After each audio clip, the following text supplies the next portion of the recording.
మరి ఈరోజు చూస్తే మరి ఈ వక్ఫ్ సవరణ బిల్ ఏదైతే ఉందో మరి ఈ ఆర్టికల్స్కు సంబంధించి అన్నీ కూడా మరి ఈరోజు వ్యతిరేకంగా ఉందని చెప్పి కూడా ఈ సందర్భంగా ఈ రాష్ట్ర ప్రజలకు తెలియజేసుకుంటున్నాను.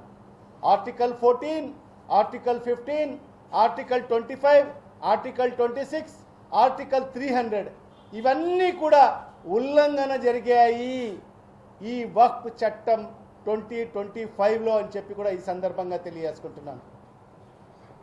నిజంగా ఎంత దారుణం అంటే ఉత్తరప్రదేశ్ లాంటి రాష్ట్రం, బీజేపీ పాలించే రాష్ట్రం, మరి ఏదైతే మన బీజేపీ ముఖ్యమంత్రి ఆదిత్యనాథ్ గారు తన ప్రభుత్వం ఏర్పాటు చేసేటప్పుడు మరి ఎక్కడ ఒక్కరు కూడా ఎమ్మెల్యేగా గెలిచిన దాఖలా లేవు. ఒక్కరికి ఎమ్మెల్యే సీటు కూడా ఇవ్వలేదు బీజేపీ.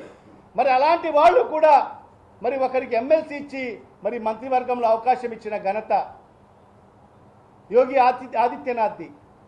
అంతకన్నా దారుణంగా వివరించి నువ్వు నీ మంత్రివర్గంలో 2014లో ఒక్కరికి కూడా నీ మంత్రివర్గ కూర్పులో ఒక్క మైనార్టీకి కూడా అవకాశం ఇవ్వలేదు. మరి ఈ ఆంధ్ర రాష్ట్ర చరిత్రలో మొట్టమొదటి ప్రభుత్వం, ఒక మైనార్టీలకు ప్రాతినిధ్యం లేని ప్రభుత్వం ఈ ఆంధ్ర రాష్ట్రంలో నడిచిందంటే అది చంద్రబాబు నాయుడు సారథ్యంలో నడిచిందని చెప్పి కూడా ఈ సందర్భంగా తెలియజేసుకుంటున్నా.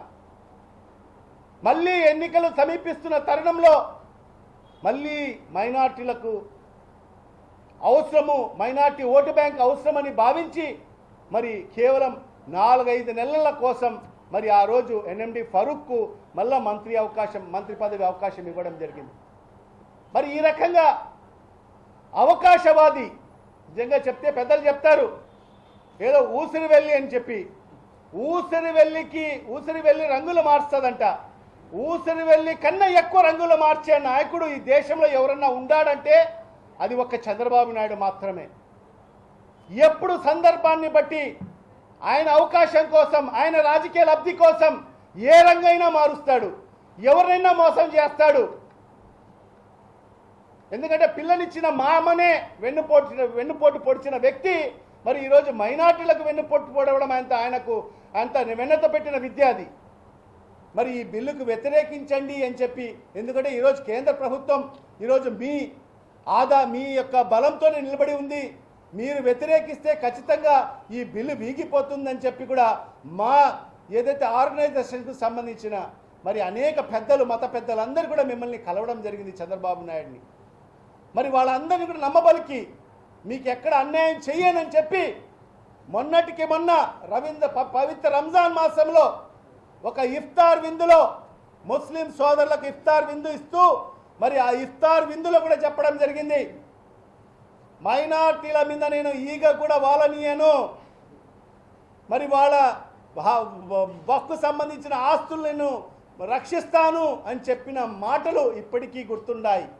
మరి ప్రతి ఒక్కరు కూడా నమ్మారు మరి చంద్రబాబు నాయుడు మరి ఈ బిల్లుకు వ్యతిరేకిస్తాడని చెప్పి. మేము చూసాం గత 2 రోజులుగా మరి కేంద్ర ఏదైతే నేషనల్ ఛానల్స్ అంతా కూడా, నేషనల్స్ మీడియా ఛానల్స్ అన్నీ కూడా చంద్రబాబు నాయుడు వక్ఫ్ ఆస్తుల్ని పరిరక్షిస్తానన్నాడు, ఖచ్చితంగా దీనికి వ్యతిరేకంగా వక్ఫ్ బిల్కు వ్యతిరేకంగా ఓటేస్తాడు, ఖచ్చితంగా రాబో రోజుల్లో ఈ కేంద్ర మోడీ ప్రభుత్వం కూడా పడిపోయే అవకాశాలు ఉన్నాయని చెప్పి కూడా గత 2 రోజులుగా మరి నేషనల్ ఛానల్స్ అన్నీ కూడా చక్కర్లు కొట్టాయి. తీరా చూస్తే వాళ్ళ సంబంధించిన ఎంపీలు నిన్న పార్లమెంట్లో మరి ఈ వక్ఫ్ చట్టాన్ని సమర్థించడం జరిగింది. ఈరోజు ఈ రాష్ట్రంలో ఉండే తెలుగుదేశం పార్టీలో ఉండే నాయకులకు అందరికీ కూడా నేను ఈరోజు తెలియజేసుకుంటున్నా, మీకు సిగ్గు శరము ఉంటే, చీము నత్తర ఉంటే, చిత్తశుద్ధి ఉంటే మీరు ఖచ్చితంగా మీ పదవులకు రాజీనామా చేయాల్సిన అవసరం ఉంది. ఎందుకంటే ఈరోజు ముస్లిం సమాజం అనగదొక్కబడుతుంది. మీరు మీ నాయకుడిని ఒప్పించుకోలేకపోయారు, ఈ బిల్లుకు వ్యతిరేకం చేయమని చెప్పి ఒప్పించుకోలేకపోయారు. తద్వారా మీరు మీ పదవులో ఉండే అర్హత లేదు అని చెప్పి కూడా ఈ సందర్భంగా తెలియజేసుకుంటున్నాను.